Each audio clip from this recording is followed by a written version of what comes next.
Hello,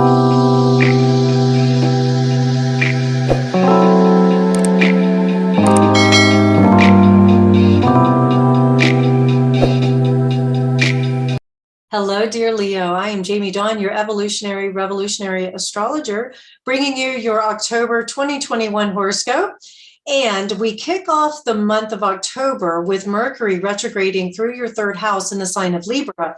This is a great placement for you, especially if you're in public, which I know you Leos love to be, or you want to be able to share your information, your knowledge, share your greatest expression with people. But with Mercury retrograding here, it may have you revisiting certain things you've said in the past that maybe you're a little too charming or a little too flattering that now needs some clarity.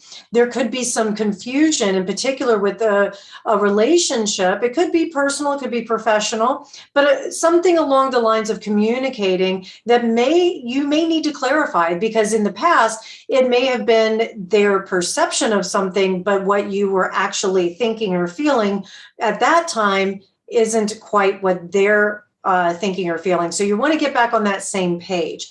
This also is a time where you may be revisiting a particular subject matter, something you want to study or learn about, or maybe you've started school again and you need to take some quizzes or exams. During a Mercury retrograde, it's a little more difficult to retain and process some of the information. So here's the way to utilize it. And especially if you are doing any writing, speaking, like I say, learning and having to retain the information, write it down, but also maybe record it. I would offer that you gather at least 2 or 3 skills that you can use to help you retain the information. I remember once when Mercury was retrograding in an air sign years ago, and I was studying something and I just couldn't seem to make sense of it at the time.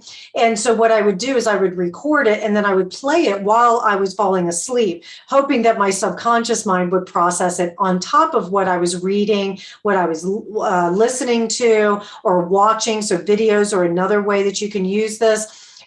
So if for some reason you're not able to clearly communicate with someone what you're trying to say, maybe use a visual, to be able to describe it. So these are the kind of ways that you can work with this Mercury retrograde. I would also say that there's a particular project that you may be learning about, or that there's something that you're trying to communicate that you'll finally be able to finalize.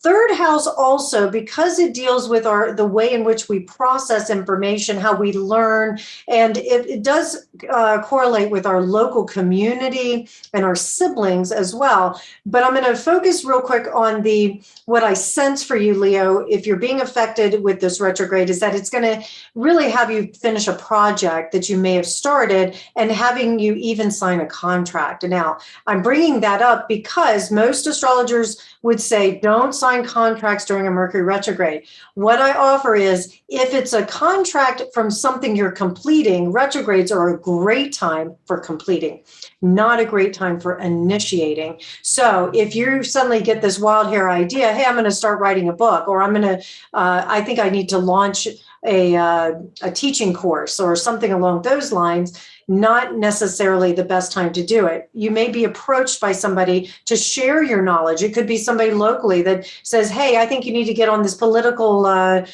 road here and you'd be great for it. And this is a brand new opportunity. That's one where I would say, take your time and speak your truth, because with the Mercury retrograde, our intuitive muscle is really active because we're receiving all this information internally. So if it doesn't feel right to you at that moment and you can create a little spaciousness, that's always a good thing, because it's not always what it appears to be with a new opportunity. Very often a new opportunity during a Mercury retrograde is probably too good to be true. So keep that in mind. The other thing is we've got a Libra new moon during this Mercury retrograde. And so we're going to have the sun, the moon, and Mars and Mercury will be in a close enough conjunction that there's going to be this stellium, this pile up of personal planets on this new moon, and that's October 6th, and that's further emphasizing your third house. So with Mars here, you may have this intensity and this passion, this drive to get some new things going, especially if it's a new opportunity that could create a better income, or it could create better connection, opportunities for you to feel like you're actually winning in the future. And so what I'm going to say is it's going to be very difficult during this new moon to hold your horses. Most new moons, we get quiet, introspective. It's a time for setting intentions and really thinking about what is it that we want to start creating now. However, like I say, with this retrograde, as well as it with Mars sitting here, this new moon is going to have quite a bit of activity. And I would say that you can use this new moon very similarly to a full moon in completing something from the past.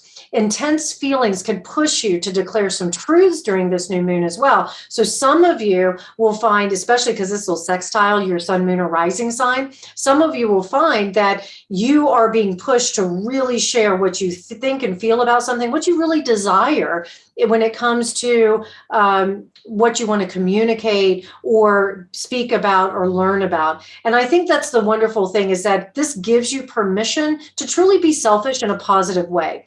The downside to this new moon with Mars sitting here, if we're not careful, especially with this active in your third house, you could say some things that get taken wrong. There could be miscommunication, and you could be very forceful in the way in which you do it. Even though Mars is in Libra, which is more passive, that passive aggressiveness could get really intense, and people could find you being an asshole, really, because you could get, use that arrogance. It turns into this condescending tone, or, that you know better than others. So do be careful of that. But if you're really looking at ways to have opportunities to share your passion, to share the things that are really important to you, this is a great time for that to happen. One of the other gifts that I feel, and I'm going to lean towards more positivity for you, Leo, because you have Venus moving into your fellow fire sign of Sagittarius, making a beautiful trine to your sun, moon, or rising sign, and Pluto going direct right after this new moon. So I would say that whatever opportunities show up, go for it, especially if it's something that gives you great pleasure, because Sagittarius rules your fifth house. And so here you're going to have your fifth house active with Venus. Then you're going to have Pluto going direct in your sixth house, telling me that your daily activities and routines are going to get really sped up, and you're going to feel empowered again to be able to put some habits in place that give you a lightness, that give you some pleasure and fun. And with Venus here, she can attract to you opportunities where you can play more and where you can have some exploration that expands your mind. A beautiful compliment, because it makes a sextile to your third house. So I would say that October is going to be a month of sharing. All I'm going to point to is be careful, know your audience as far as who you're sharing your information, your skills with, your opinion. I would say your opinion is going to be out there for sure. I also feel as though you're going to have quite a bit of partying going on in the month of October. So do be careful that you don't overdo it.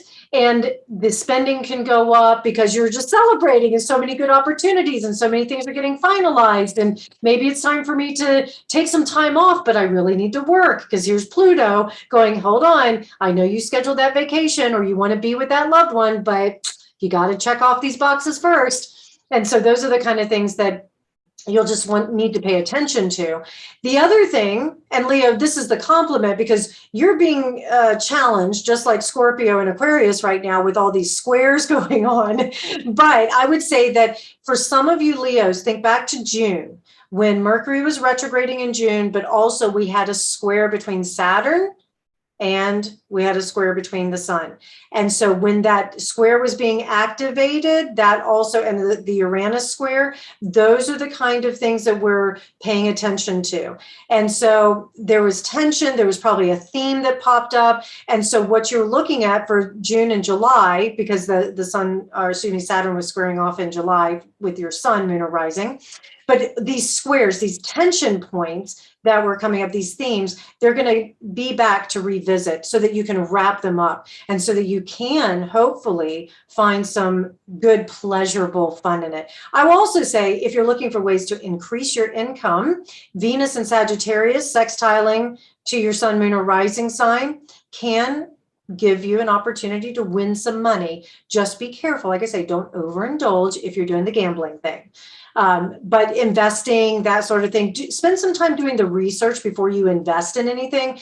Mercury will go direct on the 18th of October. So I would say if you can, hold off on making promises or actually putting the money in that investment until the end of the month, maybe even into November, when Mercury is finally out of shadow. Now, we also have Saturn turning direct on the 11th of October. And so this is affecting your 7th house. So let's talk about relationships. And 7th house is about relocation, relationships, partnerships, projection of the things inside of us that we no longer want to own or that maybe we need to own. And Saturn was retrograde here, probably giving you some real internalized work around mastering your own thought process, your own belief systems, your own ideas around what relationship really is for you. And that maybe there is a moment of radical self-acceptance here with Aquarius on the 7th house, where you're like, yeah, so I am an oddball. So I do things a little differently. And guess what? You probably are going to be attracting those who actually celebrate that now. Some of you are either single looking for love, or you just started dating someone, and now you can start seeing the fruits of that labor of using that internal self-discipline, that willingness to work hard on yourself, on that self-love, and owning all those parts of you. And you can deepen the connection with this person, or you can attract to you that partnership, personal or professional, but I'm talking more personal right now if you're single, that you can attract that partnership that now appreciates all that hard work that you've done, and that you're willing to take your time. I think if you just met somebody, there was probably a push kind of feeling of like, oh, I want to hurry this relationship up so that I can feel really secure in it. And now with Saturn moving direct, you may go, okay, now that we have established our I don't want to say ground rules, the boundaries, the identity of this relationship, now we can start to build a longer range plan and we have that solid foundation. So now we can actually start planning a future together.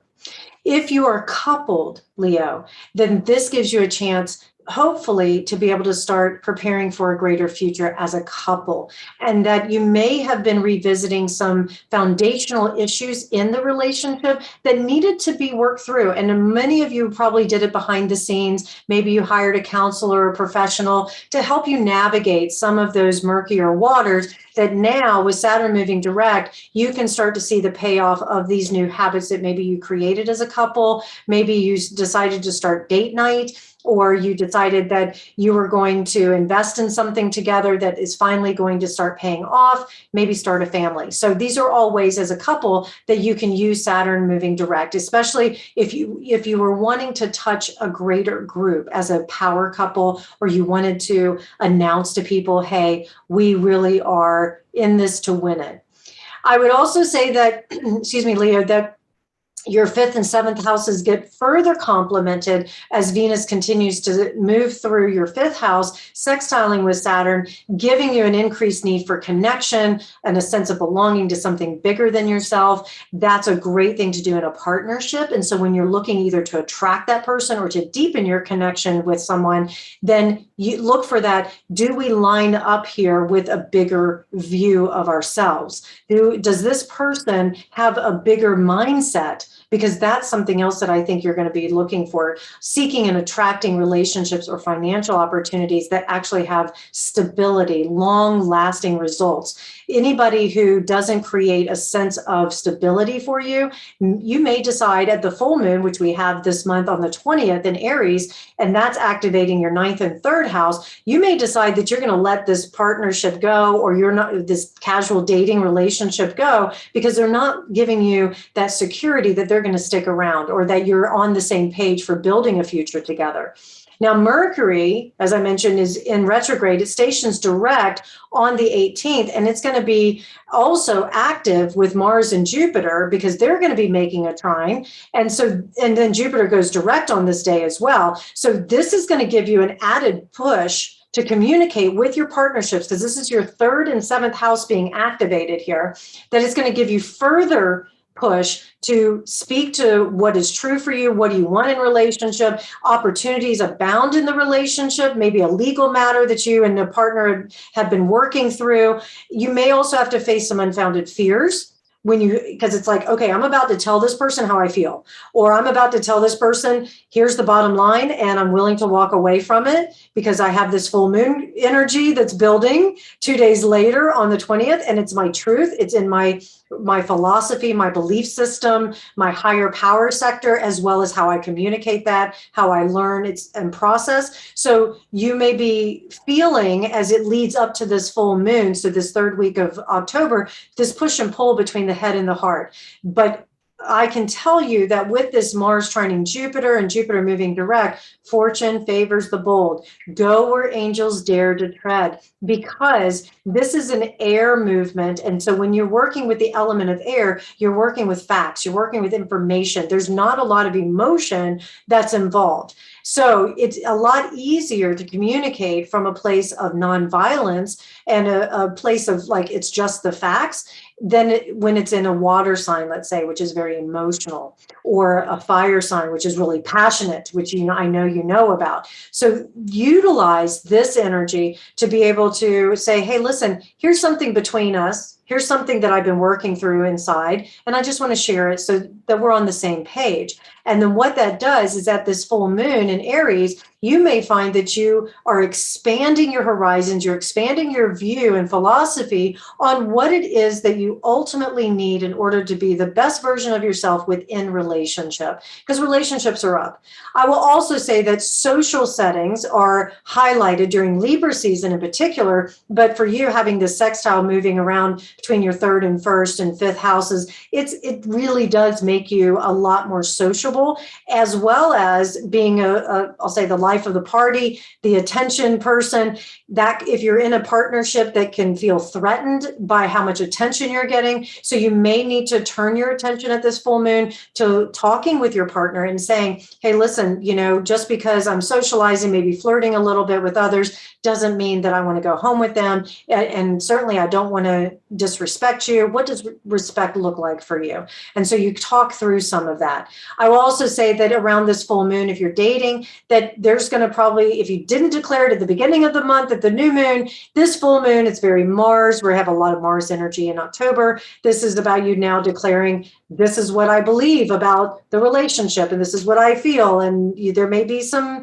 radical declarations of emotions and beliefs that are out there for you.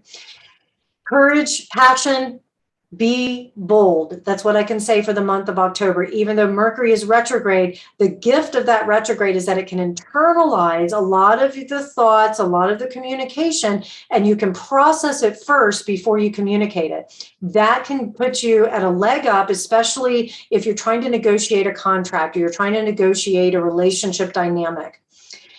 The other thing we have towards the end of the month is the sun will move into Scorpio and Mars will follow suit in about a week later. So the sun moves into Scorpio on the 23rd, activating your fourth house. And then Mars moves right alongside the sun shortly after that, about a week later on the 30th. And so further emphasis on this fourth house, which of course, fourth house is about foundation. It's about your roots, your history, your past. It's also about your psychological basis, how you organize yourself, and of course, home, and where you really feel that you belong. And so with this Scorpio intensity, it makes a natural square as well to your sun, moon, or rising sign. So you may find that you want more depth, more emotional connection with someone, and with the way in which you express yourself. You may be really driven to look at your past and to integrate it in a way that now can make others feel that they can trust you, that they feel like they're really at home, that you've got their back because you're going to reward that loyalty. And that you may find that with all this extra little push towards the end of the month and into November, that you're ready to just go deeper and penetrate into whatever someone else's fears might be, that you can help give them that security, but you're going to have to walk through what is it that you're most afraid of? What are they most afraid of? Or maybe you're wanting to change something literally in your home, but you're met with some resistance. Maybe you don't have the funding for it. Maybe you don't have the right contractor in place or the right partnership in place. Maybe you want to do something and your partner doesn't. And so those are the kind of conflicts that you'll have to work through. But if you're willing to lead through the heart and share your emotions without damaging the relationship, then what you'll find is that your partner says, you know what, I'd really like to join you on helping, beautify this home. Or yes, I want to be a part of your life in a way that feels secure and foundational. There's a few of you Leos who during this time at the end of October will get some sort of news about your family, a family member in particular, probably an elderly parent, somebody who you have history with that may need some attention. There may be some issue up for them that you're going to have to make a decision around. So I do feel like that's coming for you, but I will say that you have to trust yourself. This fourth house activation with Scorpio, it really comes back to coming home to yourself and trusting yourself and saying, I have the courage, I have the skills, I deserve to have goodness in my life. And you most likely will be motivated to trust other people when you trust yourself first. This bodes well for all of your relationships, but in particular your romantic ones, because I hate to say it, but all of us have been hurt in some way, shape, or form in a romance. And so we immediately default to, I'll never love like that again. I'll never open my heart again. And Leo, if anybody's got the big heart, it's you. So you have so much love to share it. I would also offer this as I close this particular video for you, Leo. There is a relationship from the past that isn't over, that needs to be healed, that needs to be brought back into the light, and a final decision needs to be made. And I would venture to say that by the end of the month, you'll have made that decision.